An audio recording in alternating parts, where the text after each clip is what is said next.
ఖచ్చితంగా చెప్తా ఉన్నా, నీకేమన్నా దమ్ము ధైర్యం ఉంటే నా మీద పగ తీసుకో, మామూలు కార్యకర్తల మీద కాదు. మేము తిరగబెడతాం, మా వాళ్ళు ఎక్కువ తక్కువేం కాదు. నేను మధ్యలో వస్తే గొడవలు ఎక్కువ అవుతాయని చెప్పి మధ్యలో రాలా. కానీ మీరు మీ చర్యలు చాలా దుర్మార్గంగా ఉన్నాయి.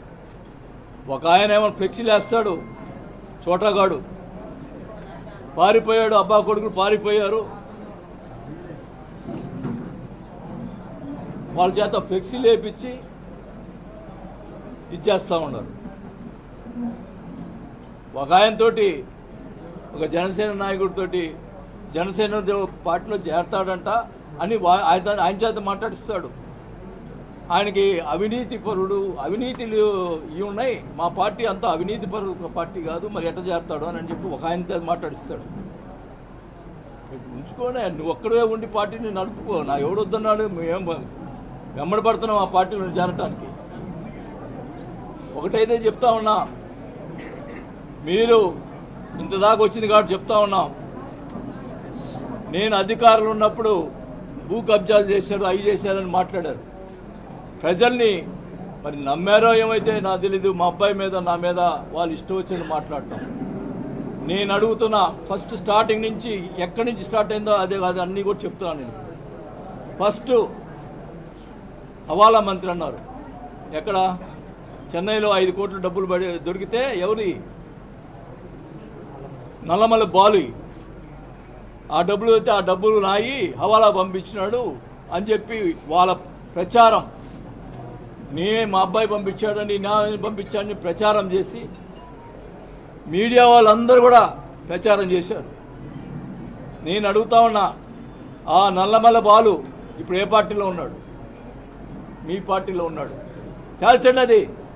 నేను హవాలా చేశానా, నల్లమల్ల బాలు డబ్బులు తేల్చండి. సిగ్గుంటే దమ్ముంటే తేల్చరా, తేల్చు. ఇష్టం వచ్చినట్టు ప్రచారం చేశావు, ఇష్టం వచ్చినట్టు మీడియాలో మాట్లాడిచ్చావు. తేల్చండి. ఫస్ట్ నెంబర్ 1 అది. నెంబర్ 2, ఇక్కడ బ్రాహ్మిన్స్ ల్యాండ్ ఉంది. ఉన్నమ్మా, ఎవరు మాట్లాడదు. బ్రాహ్మిన్స్ ల్యాండ్ ఉంది. ఆ బ్రాహ్మిన్స్ ల్యాండ్ సంబంధించి మనిషి ఎవరైతే ఆ రోజు నా దగ్గరికి వచ్చి ఈ ల్యాండ్ నేను కొన్నాను, నాకు కావాలని చెప్పి మా పార్టీ వచ్చి అడిగాడో, అప్పుడు నేను ఎంఆర్ఓని పిలిపించి మాట్లాడాను. మాట్లాడితే ఇద్దరు బ్రాహ్మిన్స్ మధ్యలో డిస్ప్యూట్ ఉంది. ఒక బ్రాహ్మణ్ అతని దగ్గర, ఒంగోలు వెంకట సుబ్బారావు అనే అతని దగ్గర అతను 7 కోట్ల రూపాయల డబ్బులు తీసుకున్నాడు. అతను అప్పు తీసుకున్నాడా, ఏం తీసుకున్నాడా, కాగితాలు రాసిచ్చాడు, డబ్బులు రిటర్న్ ఇవ్వలేదు. నేను ఎంఆర్ఓని పిలిచి అడిగాను, ఎవరిది ఈ డిస్ప్యూట్ సంబంధించిన ల్యాండ్, ఎవరిది కరెక్ట్ అంటే ఈ రెండో మూతి అనేది కరెక్ట్ అని చెప్పాడు. అప్పుడు మన పార్టీ ఉన్నటువంటి వెంకటరెడ్డి అనే అతను మన పార్టీలో ఉన్నాడు. అది వాళ్ళకి సంబంధించిందంట, మీరు కొనుక్కున్నామంటే మీ ఇష్టం అని చెప్పన్నా. మేము ఊహించని విధంగా రిజల్ట్ రావడం జరిగింది.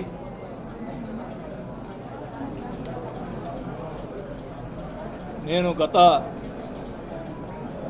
20 సంవత్సరాల నుంచి కూడా, 99 నుంచి ఎమ్మెల్యేగా ఉన్నప్పటి నుంచి కూడా ఎక్కడ ఎవరికి ఇబ్బంది పెట్టిన దాఖలాలు లేవు.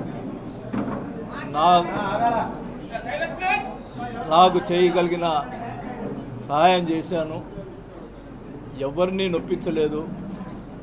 అలాంటి పరిస్థితుల్లో నేను చెప్పడం జరిగింది, ముందుగా ఎలక్షన్స్ ముందల నేను చివరిసారిగా నిలబెడుతున్నాను, నన్ను గెలిపించి నన్ను మీ రుణం తీర్చుకోండి అని చెప్పి నేను అందరిని అడగడం జరిగింది. మరి ప్రజలు అంటే నేనేమన్నా తప్పు చేశానో లేకపోతే ఏం చేశానో నాకైతే తెలియదు, కానీ మమ్మల్ని ఆదరించలేదు. ప్రజలు వాళ్ళకి పట్టం కట్టారు. సో నేను ఏదైతే చెప్పానో ఇది చివరి ఎలక్షన్స్ అని, నేను ఆ రోజే కౌంటింగ్ రోజే సాయంత్రం వల్ల మధ్యాహ్నం నుంచే బాధ వేసి నేను ఊరు వెళ్ళటం జరిగింది.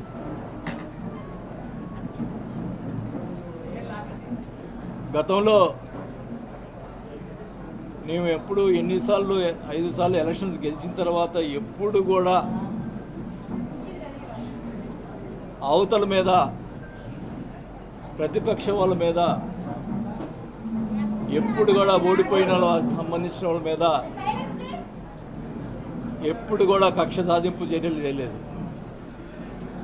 2019 ముందుల కమ్మపాలనలో మమ్మల్ని అడ్డగించి అమరవాద పాలన చేసినా కూడా వాళ్ళ మీద అధికారం వచ్చిన తర్వాత చిన్న కేసు కూడా పెట్టలేదు.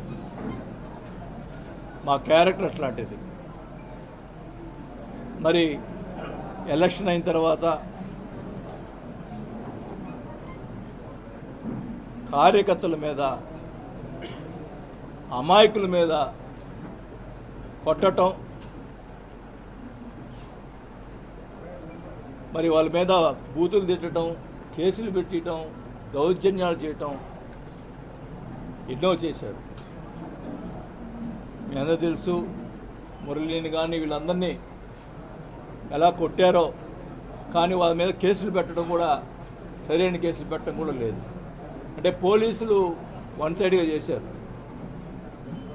మా మీద ఆ రోజు మురళి ప్రెస్ మీట్ పెట్టా అని చెప్పి కొట్టారంట. నేను అధికారంలో ఉన్నప్పుడు, మంత్రిగా ఉన్నప్పుడు కూడా బోల్డ్ మంది ప్రెస్ మీట్లు పెట్టారు. టీడీపీ వాళ్ళు ఇష్టం వచ్చినట్టు మాట్లాడారు. అంటే ఇప్పుడు వాళ్ళు ఇష్టం మాట్లాడినప్పుడు మేము కూడా ఆ రోజు చర్య తీసుకుంటే ఏమయ్యేవాళ్ళు? మాకు చేత కాకనా? అంటే ఏంటి మీ ఉద్దేశం? ఈ రకంగా చేయటం మంచి పద్ధతి కాదు.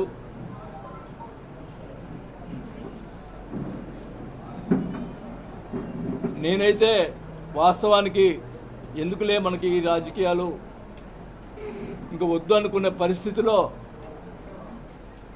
మీరే నన్ను మళ్ళా తీసుకొచ్చారు రాజకీయాలకి. ఈ ప్రతిపక్ష వాళ్ళని కూడా ఈ సభాముఖంగా తెలియజేసుకుంటా ఉన్నా. నేను వదిలిపెట్టను ఒంగోలుని. ఖచ్చితంగా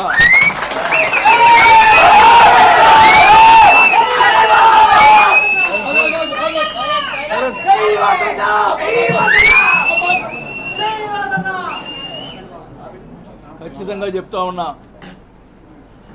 నీకేమన్నా దమ్ము ధైర్యం ఉంటే నా మీద పగ తీసుకో, మామూలు కార్యకర్తల మీద కాదు. మేము తిరగబెడతాం. మా వాళ్ళు ఎక్కువ తక్కువేం కాదు. నేను మధ్యలో వస్తే గొడవలు ఎక్కువ అవుతాయని చెప్పి మధ్యలో రాలా. కానీ మీరు మీ చర్యలు చాలా దుర్మార్గంగా ఉన్నాయి. ఒక ఆయన ఏమో ఫ్లెక్సీలు వేస్తాడు, చోటగాడు పారిపోయాడు, అబ్బా కొడుకులు పారిపోయారు. వాళ్ళ చేత ఫ్లెక్సీలు వేపించి ఇచ్చేస్తూ ఉన్నారు.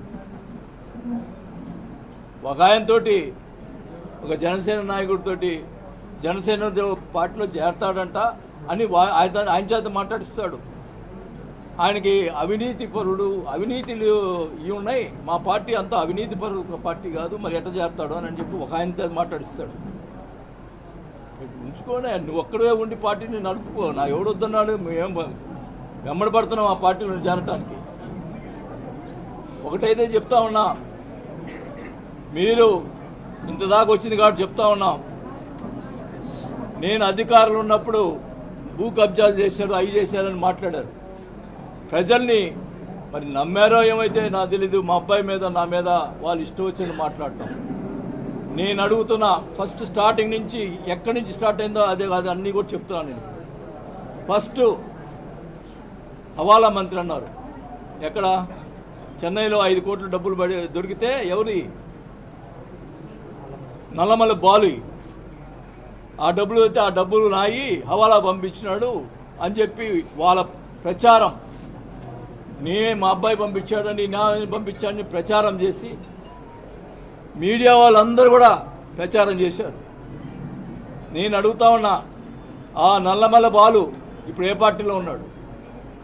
మీ పార్టీలో ఉన్నాడు. తేల్చండి అది. నేను హవాలా చేశానా, నల్లమల బాలు డబ్బులు తేల్చండి. సిగ్గుంటే దమ్ముంటే తేల్చరా, తేల్చు. ఇష్టం వచ్చినట్టు ప్రచారం చేశావు, ఇష్టం వచ్చినట్టు మీడియాలో మాట్లాడిచ్చావు. తేల్చండి. ఫస్ట్ నెంబర్ 1 అది. నెంబర్ 2, ఇక్కడ బ్రాహ్మిన్స్ ల్యాండ్ ఉంది. ఉన్నమ్మా, ఎవరు మాట్లాడదు. బ్రాహ్మిన్స్ ల్యాండ్ ఉంది. ఆ బ్రాహ్మిన్స్ ల్యాండ్ సంబంధించి మనిషి ఎవరైతే ఆ రోజు నా దగ్గరికి వచ్చి ఈ ల్యాండ్ నేను కొన్నాను, నాకు కావాలని చెప్పి మా పార్టీ వచ్చి అడిగాడో, అప్పుడు నేను ఎంఆర్ఓని పిలిపించి మాట్లాడాను. మాట్లాడితే ఇద్దరు బ్రాహ్మిన్స్ మధ్యలో డిస్ప్యూట్ ఉంది. అది ఒక బ్రాహ్మణ్ అతని దగ్గర, ఒంగోలు వెంకట సుబ్బారావు అనే అతని దగ్గర అతను 7 కోట్ల రూపాయల డబ్బులు తీసుకున్నాడు. అతను అప్పు తీసుకున్నాడా, ఏం తీసుకున్నాడా, కాగితాలు రాసిచ్చాడు, డబ్బులు రిటర్న్ ఇవ్వలేదు.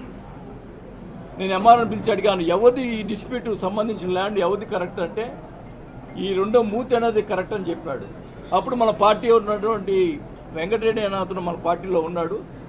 అది వాళ్ళకి సంబంధించిందంట, మీరు కొనుక్కున్నామంటే మీ ఇష్టం అని చెప్పన్నా.